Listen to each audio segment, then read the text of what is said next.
Thank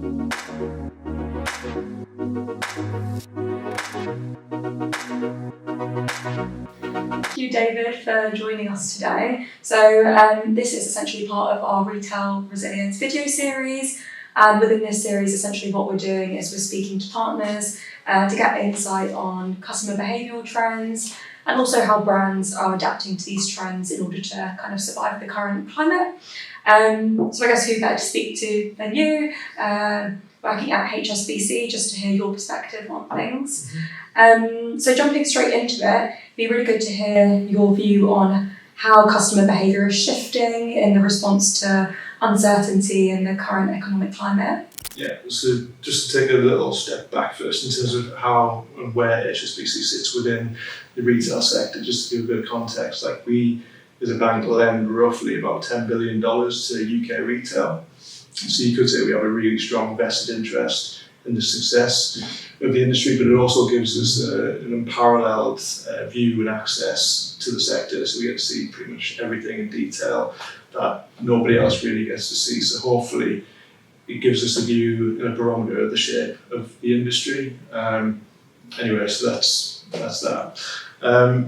In terms of the trends that we're seeing at the minute, it's hard to ignore the cost of living crisis. And I did a little bit of research the other day, looking at like wealth inequality and something called the Gini coefficient, which you might have heard of, you might not have heard of, but it measures wealth inequality. And you look at, say, the top 20% of income earners in the UK versus the bottom 20%. And as long as data's been around, so like the last 50 years, it's only once ever been as high as it's been, and that was the financial crisis.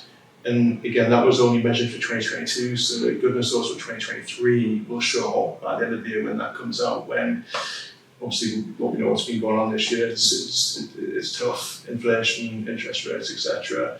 Are all having an impact on everybody's shopping habits. And the thing for me, I guess, is there's two things. So the flight to value, that's obvious. We're seeing that on a daily basis, people who are trading down. But then on the other hand, as I was saying, wealth inequality, the top 20% have continued to spend. So you look at the premium luxury players in the market, they're still doing well. They will continue to do well. They don't follow the same cyclical trends as your typical mid-market retailer. So we tend to see the shape of the industry at the minute like that in a K-shape. So trading up or trading down, but the squeezed middle is a pretty difficult place to operate in, which is at the minute. Yeah, that makes sense. And you spoke about value. Could you just go into a bit more detail about what actually value is, like what customers perceive as value? That's a very, very good question. The perception of value can mean many different things. At the minute, though, it is, for me anyway, it's the trading down aspect. So what you bought yesterday versus what you bought today is no longer at the same value from a pounds and pence perspective.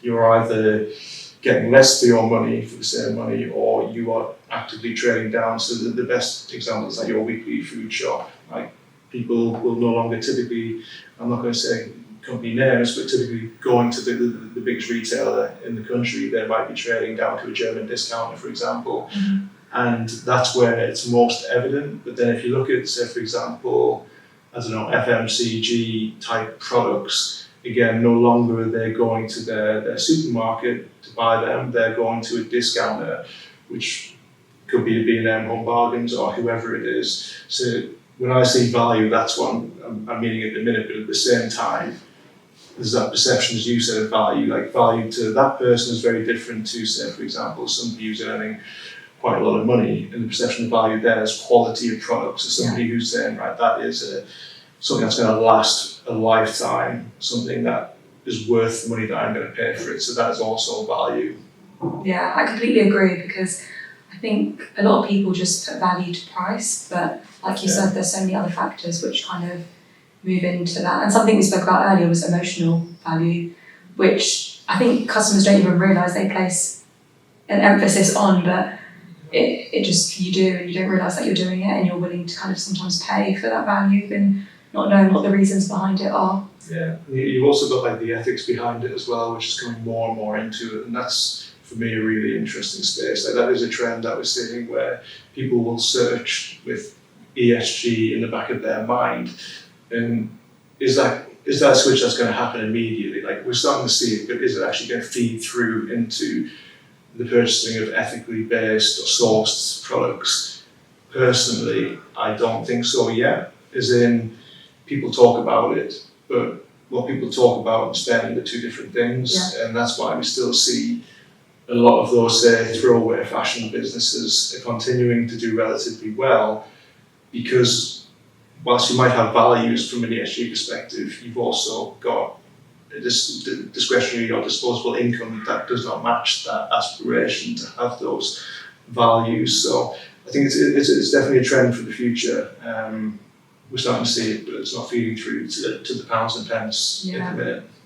I think people want to be able to buy all these sustainable products and products that are good for the environment. But what I've been reading is that people aren't in a position to do so, which is aligning with what you're saying, basically. Yeah, no, exactly. But the good news is that we're starting to see it more and more, and there's more and more like R&D and emphasis on some of the big corporates investing into alternatives. So you look at, say, lab-grown textiles or textiles that can be fully recycled. Like, that's the stuff that's starting to feed through into some of the bigger names. Like, that's exciting for me, seeing what the future is going to be, because no longer potentially is it going to be oil-based textiles like nylon, polyester, for example. There'll be organic-based materials that are fully compostable, recyclable, grown, just purely sustainable. So for me, that is like what I get excited about, because I see it's changing. It might take a decade, it might take 20 years, but it is definitely moving in that direction, which gives me a lot of faith for the industry. Yeah, that makes complete sense. And I think we've maybe touched on this a little bit, but do you think that some brands are positioned better based on what they sell or how they sell it in the current climate versus others? Or are there specific areas within retail which are set up to thrive in this current climate, or do you think everyone is struggling? I think it goes back to the K-shape and the flight to value, both ends. Like, some are doing well, exceedingly well, and that tends to be both ends of the value spectrum. And they're the ones who've managed to pass on either price increases or being able to manage cost better than, say, the squeeze middle. So when I say the squeeze middle, that is where, for example, a lot of your single branded mid-market clothing and apparel businesses are, and it's a very saturated place to do business. The same as online, like online brands, for example, that is a very saturated place. And if you cannot pass those cost increases on in prices, then you're going to become insolvent pretty quickly, and you're not going to exist as a business. So the challenges that we and I see at the minute tend to be either in that space, which is the squeeze middle, or ones that have had a COVID hangover. So you look at certain subcategories, like the obvious ones are cycling. Like, cycling had a really good COVID, like fantastic COVID. Any bikes under £1,000 flew off the shelf because people couldn't do much. Like, we had 2 lockdowns, people wanted to get out, be healthy, and if you didn't have a bike, you bought a bike. But once you bought a bike, you need another bike, you don't. But the industry anticipated, and understandably so, because we all expected the good times to roll, that people would want either more bikes or more accessories for those bikes, or more clothing and apparel accessories for those bikes when you go riding on those bikes. And unfortunately, the war in Ukraine obviously kicked off, and consumer sentiment went down, inflation skyrocketed, and there's been a lot of headwinds, which has then left COVID winners like cycling or like garden furniture, for example, with an abundance of stock. And you either hold on to that stock hoping that things will improve, which a lot of them did, or you discount severely on that stock, which then it can become it's like a self-fulfilling prophecies, and you're devaluing your brand by discounting it, and then customers expect that discount, and it tends to be, can tend to be a death spiral. So yeah, I think COVID hangovers, they're suffering at the minute and continue to suffer, albeit the good weather recent, like garden furniture's done quite well. So that is good. And cycling is starting to pick back up again, which is good. And then if you also look, like, I don't particularly like this phrase, but like business Darwinism, like you look at the strongest survive and those who don't adapt will fall. But those who are left where the supply and demand imbalance is now balanced again, as in demand is now fit for the supply, and there's less competitors about, and that should hopefully suit the size of the market. So that's roughly what we're seeing. But coming back to brands, we don't speak about any specifically, but what have you seen that brands have done to adapt or change their strategies to help them kind of survive the current climate? Like what strategies and kind of business strategies or innovative approaches have you seen any of them take? So from a banking perspective, so this isn't necessarily interesting from marketing, but from a business perspective and finance, the one thing that we've seen a lot of is destocking, that's the strategy, and paying down debt as well. So at the minute, that's what a lot of companies are looking to do. Pay down debt, because debt is very expensive at the minute, given where interest rates are, and you have a lot of stock which isn't liquid. You need to liquidate that's got stock to get cash and then to be able to grow again. It's interesting to hear it from your point of view, because I think we always come at it with our marketing hats. Yeah. Actually, what's happening on the back end within the finance sector is quite good to hear about. Yeah, I guess like one of the obvious things that we see a lot of them doing at the minute, and you'll have seen in the news recently with a few clothing apparel brands who are looking at suppliers, for example, looking to kind of get discounts from suppliers, and the reason behind that is they're now going down line by line by line, looking at costs to see, right, during the good times, during the upside of the economic cycle, cost isn't the issue, you're just trying to grow.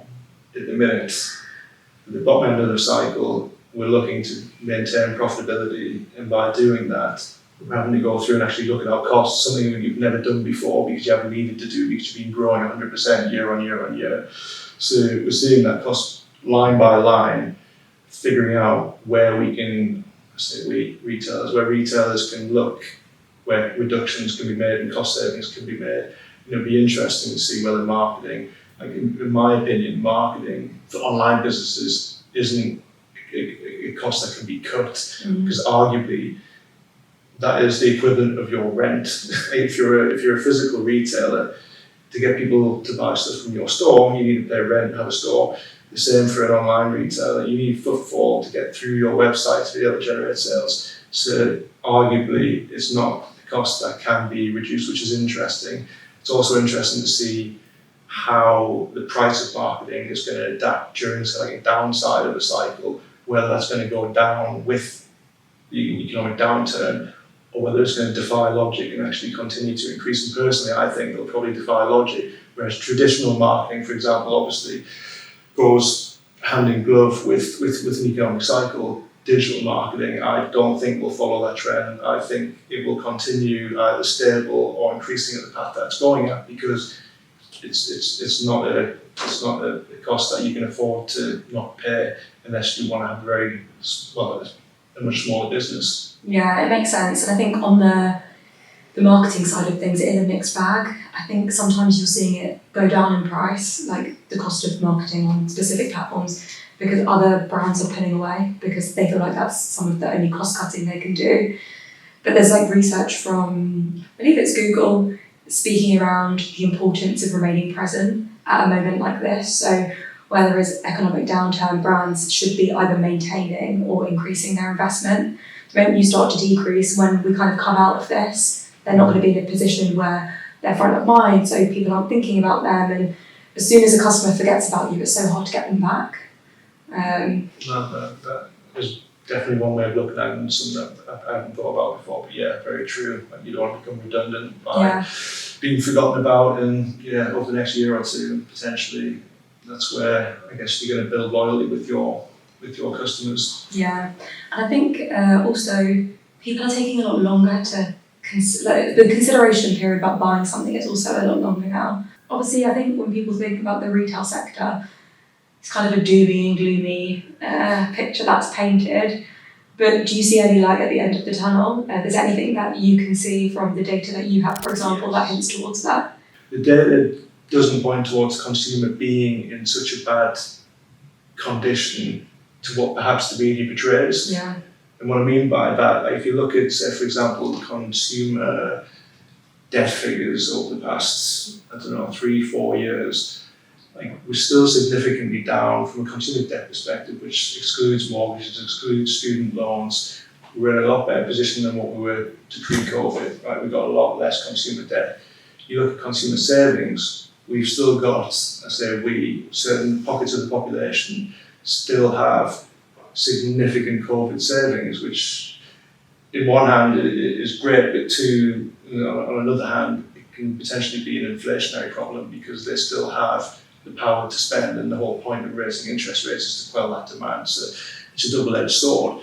But consumer savings, consumer debt levels, both those are doing fairly well. You've also got wages rising at 7%. Don't get me wrong, clearly if you strip out inflation it's negative, but the point is we're still in a position of growth, and wages, we still feel a little bit better off than what we were. We've had a long period of consumer wage growth compared to, say, the stagnation that we had from the financial crisis. So the consumer, and not to mention, we've also got full employment still. So this is one big difference between going into the last financial crisis or coming out of it versus where we are now. You've still got 3.8% unemployed. You've still got almost, for every vacancy, a person to fill it effectively. So we're in full employment. So we're actually in a pretty good place if you think about from the raw statistics. And that's why I think we still see retail sales doing well. Where is the line? Where is the line? At least demand hasn't stalled in terms of consumers are still spending. Consumers have still got that propensity to spend. So that isn't the issue. The issue for us and for me is the fact that costs are rising at a certain rate that will eventually impact retailers' ability to actually, trade profitably. And that for me is going to be an issue probably before consumer demand gets eroded. If that does happen, if consumer demand starts to fall, then clearly we're going to have a problem. But anyway, not doom and gloom, look at positivity. Consumer demand is still there. The consumer balance sheet is in pretty good shape. Like I said, savings are in a good place still, and consumer debt's in a good place, and we're all still in full employment. Those are some really good indicators, but not negating the fact that wealth inequality has widened. So when I'm talking about this, I'm talking about data stats of the country as a whole, not forgetting the fact that the less fortunate or the poorest, like 1/5 of the population, have been disproportionately impacted when it comes to the cost of living crisis. So don't want to forget about that. That's also to the benefit of the discount retailers and etc. When people are trading down. So it's not all doing good. Even when you look at, say, for example, if we're in a recession, going into a recession, there is going to be benefactors of that recession. Again, the cost of living crisis is causing people to trade down. So people who shop there, they're going to benefit. The B&M's, Home Bargains, Aldi's, Lidl's, etc. are all going to benefit from that kind of crisis. Yeah, I'm definitely guilty of trading down. Yeah, we all.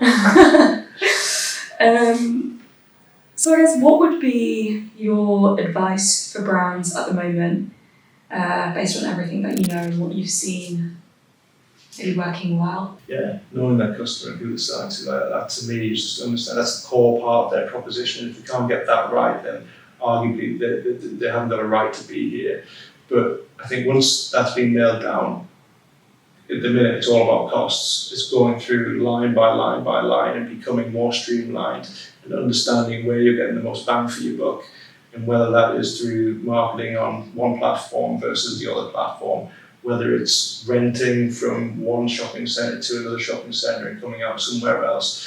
Like going through the costs is going to help you get through the next 12 months, 24 months, and then surviving that will help you come out the other side a lot stronger. And I guess to your point, staying relevant with your customers and not going out of the frame of mind, being there through the tough times with them, selling products, whether you're going to start offering a value line instead of, I guess if you're a mid-market, single branded clothing and apparel business, having a value range that is going to cater to a customer who's in in a less fortunate position than what they were previously because they still believe in your brand. They still want to be affiliated with your brand. What I mean by investing in prices, like knowingly losing money on losing margin on a product.